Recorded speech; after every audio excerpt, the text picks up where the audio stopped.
શું લેવા આવે મહિના તમારી જોડે? મહિને 200 રૂપિયા 300 રૂપિયા શું ભાઈ? હક તો કોઈનો નહીં થતો ને પોલીસનો ક્યાં હક છે? અરે યાર બહુ હેરાન કરીને હપ્તા લઈ જાય. ધંધો થાય તો ભલે, ના થાય તો ભલે. એવું એમ? હા, હવે અમારી કને આજની તારીખમાં વિષ્ણુભાઈ તમારે વાત કરો, મારા કને સંપૂર્ણ પહેરો ને વાંધા હતા તો આજ મારા કને રિક્ષા 500 રૂપિયા રહી હતા. રિક્ષાની ચાવી નહીં. કોણ લઈ ગયો 500 રૂપિયા તમારી જોડે? મારી જોડે લીધા કવિરાજ ચાવી. રાધનપુર પંથકનો એક ઓડિયો વાયરલ થયો છે. આ ઓડિયોમાં હપ્તાખોરી વસૂલ કરતા પોલીસ કર્મચારીઓ કેવી રીતે આ વાહન ચાલકો પાસેથી હપ્તા વસૂલ કરે છે તેનો ઓડિયો છે. અને આ ઓડિયો વાહન ચાલક પોતાની જે આપબીતી છે એ આપબીતી દર્શાવી રહ્યો છે. તેની પાસે દાઢી કરાવવાના પૈસા નથી, ચંપલ લેવાના પૈસા નથી, છતાં પણ પોલીસ કર્મચારીઓએ કેવી રીતે આ હપ્તો રિક્ષા ચાલક પાસેથી લઈ લે છે. અને આ ઓડિયો ખૂબ વાયરલ થયો છે. આમ તો ગુજરાતમાં કેટલાય એવા પોલીસ કર્મચારીઓ છે કે જે પોલીસ કર્મચારીઓને એસીબીએ સબક શીખવાડવો હોય અને જેલના હવાલે પણ કર્યા હોય, ત્યારે આ ઓડિયો રાધનપુર પંથકનો છે. રાધનપુર પંથકમાં આ ઓડિયો ખૂબ વાયરલ થઈ રહ્યો છે. આ ઓડિયોની પુષ્ટિ ક્રાઇમ આવાજ નથી કરી રહ્યું, પરંતુ આ ઓડિયોને લઈને અનેક ચર્ચાઓ રાધનપુર પંથકમાં જોવા મળી રહી છે. અને આ ઓડિયોમાં સ્પષ્ટ જોવા મળી રહ્યું છે કે રાધનપુર પંથકમાં વાહન ચાલકો પાસેથી કેવી રીતે પોલીસ હપ્તા વસૂલ કરે છે, જે આ ઓડિયોમાં સ્પષ્ટ જોવા મળી રહ્યું છે, જેની આજે વાત કરવી છે. નમસ્કાર, ક્રાઇમ આવાજ ન્યૂઝમાં તમારું સ્વાગત છે અને હું છું તમારો નાનજીભાઈ ઠાકોર. આમ તો પોલીસ ખાતામાં અનેક વખત એવા પોલીસ કર્મચારીઓ જેલના હવાલે થયા છે કે જે તોડો કરતા હોય, ભ્રષ્ટાચાર આચરતા હોય અને લોકો પાસેથી પૈસા લઈ લેતા હોય. આવા તમામ પોલીસ કર્મચારીઓને એસીબીએ સબક પણ શીખવાડ્યો છે અને જેલના હવાલે પણ કર્યા છે. ત્યારે આવો જ એક ઓડિયો રાધનપુર પંથકમાં જોવા મળી રહ્યો છે. રાધનપુર પંથકમાં આ ઓડિયો ઘણું બધું કહી જાય છે અને પોલીસ બેડામાં પણ આ ઓડિયોને લઈને ચર્ચા જોવા મળી રહી છે. આ ઓડિયોની પુષ્ટિ ક્રાઇમ આવાજ નથી કરી રહ્યો, પરંતુ આ ઓડિયો અમારી પાસે આવતા સરકાર સમક્ષ આ ઓડિયાની નોંધ લે અને આ તમામ આ હપ્તાખોરી અહીંયા ચાલે છે એ ઉચ્ચ કક્ષાએ ધ્યાનમાં આવે એ માટે અમો આજે તમારી સમક્ષ આ ઓડિયો લઈને આવ્યા છીએ. એટલે પ્રથમ આ ઓડિયો સાંભળીએ, ત્યારબાદ વધુ ચર્ચા કરીએ. કવિરાજ સાહેબ છે. હા, પછી આ મહારાજ છે પેપડી વાળા. કયા મહારાજ? કયા શું નામ હતા મહારાજ નું? છે ને એક મહારાજ જાડીએ બે પેપડી ના હે ને, મોટી પેપડી નાખતો ના હે બાપુ હે ને. શું લેવા આવે મહિના તમારી જોડે? મહિને 200 રૂપિયા 300 રૂપિયા શું ભાઈ? હક તો કોઈનો નહીં થતો ને પોલીસનો ક્યાં હક છે? અરે યાર બહુ હેરાન કરીને હપ્તા લઈ જાય. ધંધો થાય તો ભલે, ના થાય તો ભલે. એવું એમ?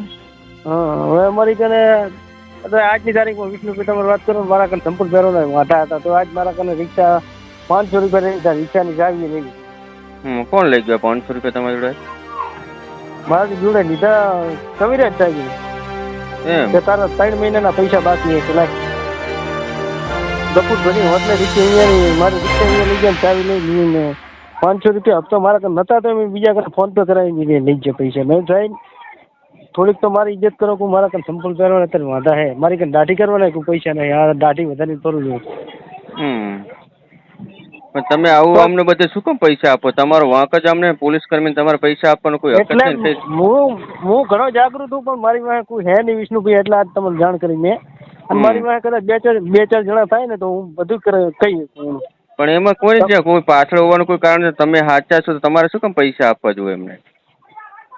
તમે અત્યારે આપણે ગુજરાતમાં કેટલા ચાલે છે બધું, એસીબી છે, જિલ્લા પોલીસ વડા છે, મુખ્યમંત્રી છે, એમને રજૂઆત કરો ને તમે લેખિતમાં આવી. જિલ્લા ટ્રાફિક વાળા હપ્તા લેવા આવતા રહે ને. એવું? એ કેટલા ક્યારે આવે? એ મહિને 100 રૂપિયા લેવા આવતા રહે. એવું એમ? ના હાલે તો ડિટેન કરે. એવું એમ? હવે બીજી વાર તમે આમનો આવો એટલે તમે અમને વિડીયો અથવા રેકોર્ડિંગ ઉતારો, જેથી આપણે તમારા જોડે એક પુરાવા તરીકે સાબિત રહે, અને અથવા તમે ઉપર લેખિતમાં રજૂઆત કરી શકો. ઘણા વિભાગો છે, તમે વિભાગમાં રજૂઆત કરી શકો. કોઈ વાંધો નહીં હો વિષ્ણુભાઈ. સારું છે. તમે આ ઓડિયો સાંભળ્યો એમાં તમને સ્પષ્ટ થયું હશે કે રાધનપુરમાં કેવા હપ્તા લેવામાં આવી રહ્યા છે. રાધનપુર પંથકમાં વાહનો ચાલી રહ્યા છે, પરંતુ એ હપ્તાના હડમાલે ચાલી રહ્યા છે અને આ હપ્તાના હડમાલે ચાલતા હોય જેથી વાહન ચાલકો પોલીસથી ડરતા નથી અને હાઈવેની સાઈડો ઉપર રાખીને પોતાના આ વાહનો ભરતા હોય છે. ત્યારે ટ્રાફિકની સમસ્યા પણ અનેક વખત રાધનપુર પંથકમાં જોવા મળે છે. રાધનપુર પંથકમાં આ હપ્તાના હડમાલે આ ચાલતા વાહનો પોલીસનો પણ ડર રાખ્યા વગર હાઈવે ઉપર અડંગો જમાવી બેઠા હોય છે અને આ રીતે ટ્રાફિક કરાવતા હોય છે. આવી ઘટનાઓ, આવા ટ્રાફિકના દ્રશ્યો અનેક વખત જોવા મળ્યા છે. ત્યારે આ ઓડિયોમાં સ્પષ્ટ રાધનપુર પોલીસની જે કામગીરી છે એ કામગીરી જોવા મળી રહી છે. આ વાહન ચાલક, આ રિક્ષા ચાલક પાસેથી 500 રૂપિયા કેવી રીતે આ પોલીસ કર્મચારીએ ઓનલાઈન પેમેન્ટ લીધું છે એ પણ આ ઓડિયોમાં જોવા મળી રહ્યું છે. ત્યારે રાધનપુર પોલીસ સામે અનેક સવાલો ઊભા થયા છે. રાધનપુર પોલીસ સ્ટેશનમાં ફરજ બજાવતા જે કવિરાજ છે, ગઢવી છે, એમનું નામ પણ સ્પષ્ટ લેવામાં આવતું નથી, પરંતુ ટ્રાફિકમાં તેઓ ફરજ બજાવી રહ્યા છે એટલે કદાચ એવું પણ હોઈ શકે. આવું અત્યારે હાલ તો જોવા મળી રહ્યું છે. આ તપાસનો વિષય છે.